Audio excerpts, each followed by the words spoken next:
अनंत हिंदी पाठशाला में आप सबका स्वागत है।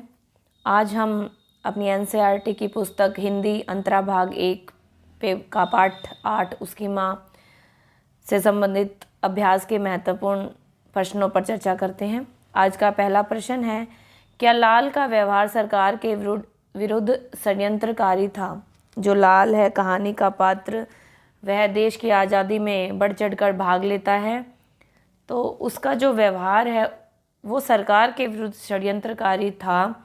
इस प्रश्न का उत्तर है लाल देशभक्त क्रांतिकारी युवक था। वह अपने देश को ब्रिटिश सरकार की गुलामी से आज़ाद कराना चाहता था, इसलिए अंग्रेजी सरकार उसे राजद्रोही कह सकती है। सिर्फ अंग्रेज सरकार ही उसे राजद्रोही कह सकती है, क्योंकि वो अंग्रेजों के खिलाफ आवाज़ उठा रहा था। उसने कभी सरकार के विरुद्ध षड्यंत्र नहीं किया था। क्रांतिकारी होने के कारण सरकार उस पर संदेह करती थी। उसके बढ़ते कदमों को रोकने के लिए अंग्रेज सरकार ने उसे षड्यंत्र करके फंसा दिया था, अतः हम उसे षड्यंत्रकारी नहीं कह सकते। अगला प्रश्न है, पूरी कहानी में जानकी न तो शासन तंत्र के समर्थन में है न विरोध में, किंतु लेखक ने उसे केंद्र में ही नहीं रखा बल्कि कहानी का शीर्षक भी बना दिया। क्यों? इसमें पूछा है, लेखक ने कहा है कि जो जानकी है, जानकी जो लाल की माँ है, लाल जी जो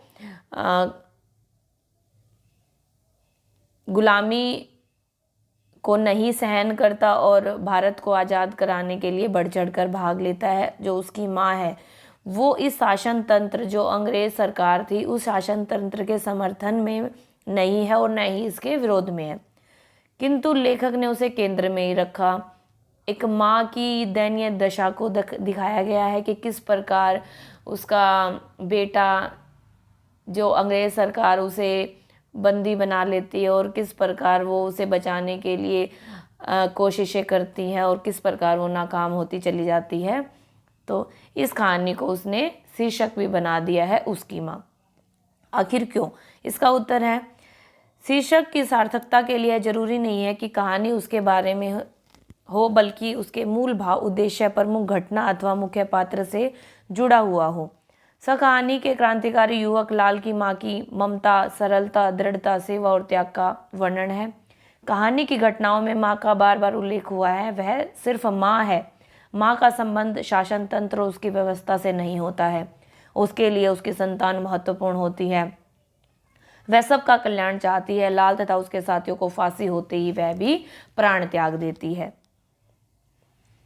अगला प्रश्न है, चाचा जानकी तथा लाल के प्रति सहानुभूति तो रखता है, किंतु वह डरता है। यह डर किस प्रकार का है और क्यों?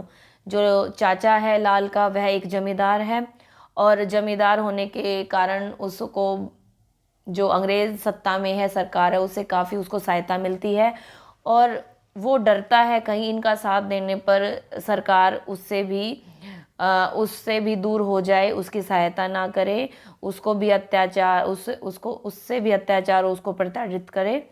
इसी डर के मारे वह उसका साथ नहीं दे पाता। और उसको किस प्रकार का डर है और क्यों है? लाल के चाचा एक जमींदार हैं। उन्हें ब्रिटिश सरकार से बहुत सहायता मिलती है। वह भी उसकी चापलूसी करते हैं। जब पुलिस सुप्रिटेंडेंट उससे लाल के बारे में पूछताछ करने आता है तो जाते समय जो पुलिस वाला है उसको चेतावनी दे जाता है कि वह लाल और उसके परिवार से दूर ही रहे।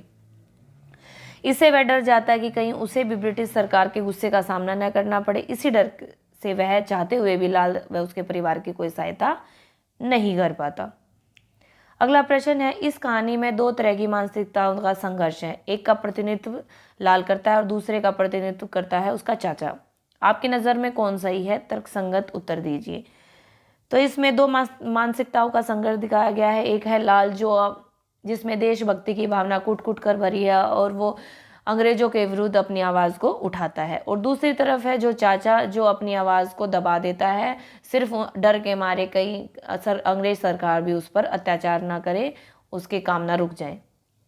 तो आपकी नज़र में कौन सा सही है? मेरी नज़र में लाल की सोच बिल्कुल सही है। वह गुलामी की जंजीरों से जकड़े हुए अपने देश को आज़ाद कराना चाहता है।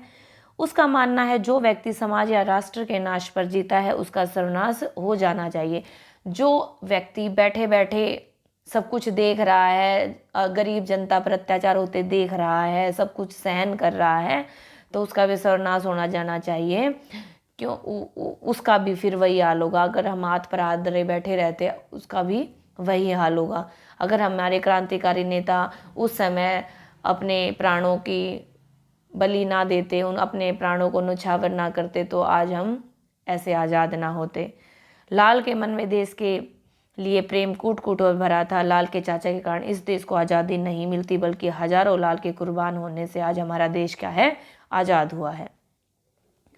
अगला प्रश्न है, उन लड़कों ने कैसे सिद्ध किया कि जानकी सिर्फ माँ नहीं भारत माता है? कहानी के आधार पर उसका चित्रण कीजिए।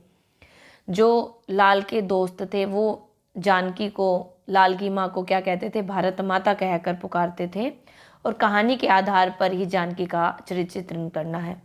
उत्तर है, वे लड़के जानकी के शारीरिक रूप तथा स्वभाव के आधार पर उसे क्या कहते थे, भारत माता। उसके शारीरिक रूप और उसका जो स्वभाव था उसके कारण उसको भारत माता कहते थे। जानकी वृद्धा थी, वो एक बूढ़ी हो चुकी महिला थी, उसके बाल सफ़ेद हो चुके थे। लड़के उसके सफ़ेद बालों को हिमालय की संज्ञा देते थे। हिमालय की ऊंची चोटी पर जैसे बर्फ़ जम जाती है सफ़ेद रंग की, वैसे ही उसके जो बालों को है वो क्या, हिमालय की संज्ञा देते थे।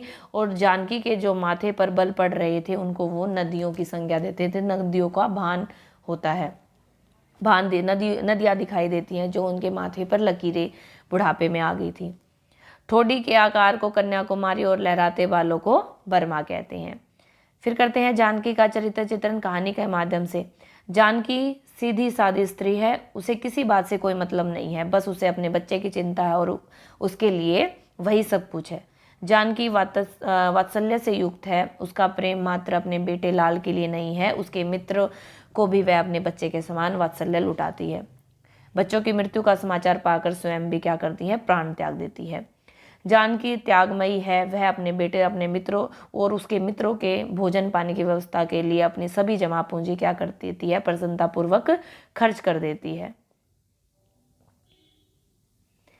अगला है, जानकी स्वाभिमानी स्त्री है, वह किसी से भी सहायता नहीं मांगती है, वह अपने बच्चे के लिए स्वयं प्रयास करती है, अपनी अथाह संपत्ति, अपने घर बार तक को भी वो कुर्बान कर देती है अपने बच्चों को और उसके साथियों को बचाने के लिए। किसी से भी कोई दया की अपेक्षा नहीं रखती है, वह सब कुछ बेच देती है लेकिन उफ तक नहीं करती। अगला प्रश्न है, विद्रोही की मां से संबंध रखकर कौन अपनी गर्दन मुसीबत में डालता? इस कथन के आधार पर उस शासन तंत्र और समाज व्यवस्था पर प्रकाश डालिए। जब उसके बेटे को, जानकी के बेटे को, लाल को जब जेल कर देती है अंग्रेज सरकार, तो वो एक देशद्रोही का उसे नाम दिया जाता है, एक विद्रोही का नाम उसे दे दिया जाता है, तो उसकी माँ को भी विद्रोही की माँ कहकर सब उससे क्या करते हैं, अपना संबंध तोड़ते चले जाते हैं। उस समय देश ब्रिटिश सरकार का गुलाम था, शासन तंत्र बहुत ही क्रूर तथा तानाशाही था, लोगों से उसका भय था, लोगों में इसी शासन का भय था क्योंकि बिना कारणवश उन्हें जेल में डाल दिया जाता था और उन्हें प्रताड़ित किया जाता था।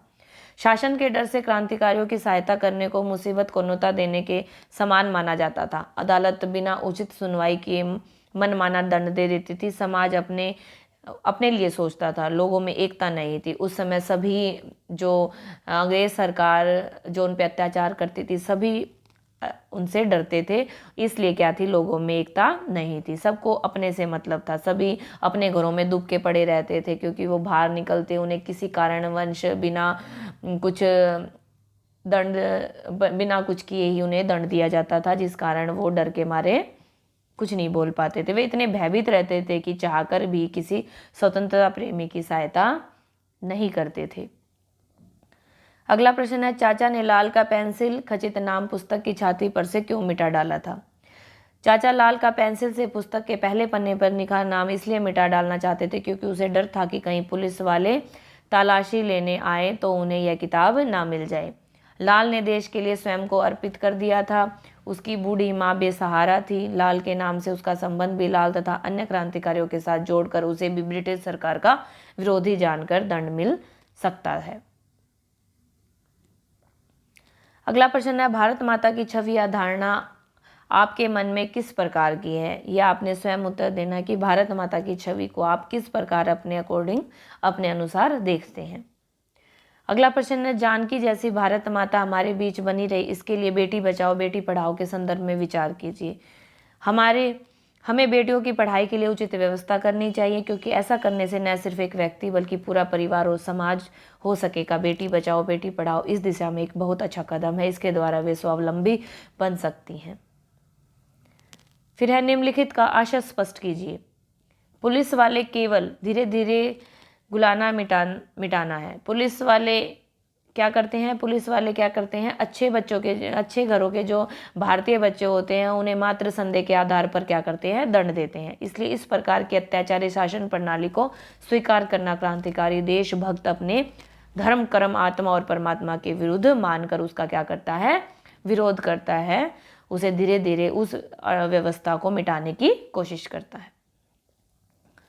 चाचा जी नष्ट हो जाना सहस्त्र भुजाओं की सखियां हैं। इस वाक्य का आशय स्पष्ट करना है।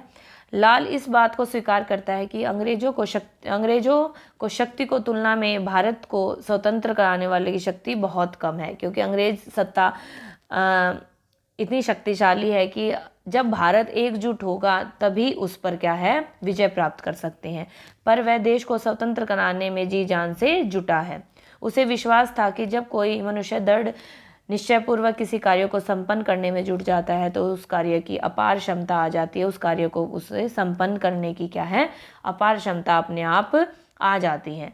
कर्म में लीन व्यक्ति को परमात्मा की भी पूरी सहायता देता है। जब हम किसी अच्छे काम को करने के लिए तत्पर होते हैं तो हमारी भगवान भी सहायता करता है। कर्मशील व्यक्ति को ऐसा प्रतीत होता है मानो वह अकेला नहीं है, अपितु भगवान के सहस्त्रों के हाथ भी उसकी सहायता कर रहे हैं। भाव यह है कि शारीरिक दृष्टि से कमजोर व्यक्ति भी निष्ठा और लगन से कठिन कार्य भी सफलतापूर्वक कर लेता है। ये थे हमारे उसकी माँ पाठ 8 से संबंधित अभ्यास के महत्वपूर्ण प्रश्न। वीडियो के अंत तक बने रहने के लिए सभी का धन्यवाद। वीडियो पसंद आए तो लाइक करें, शेयर करें और चैनल को सब्सक्राइब करें। मिलते हैं जल्द ही नेक्स्ट वीडियो में।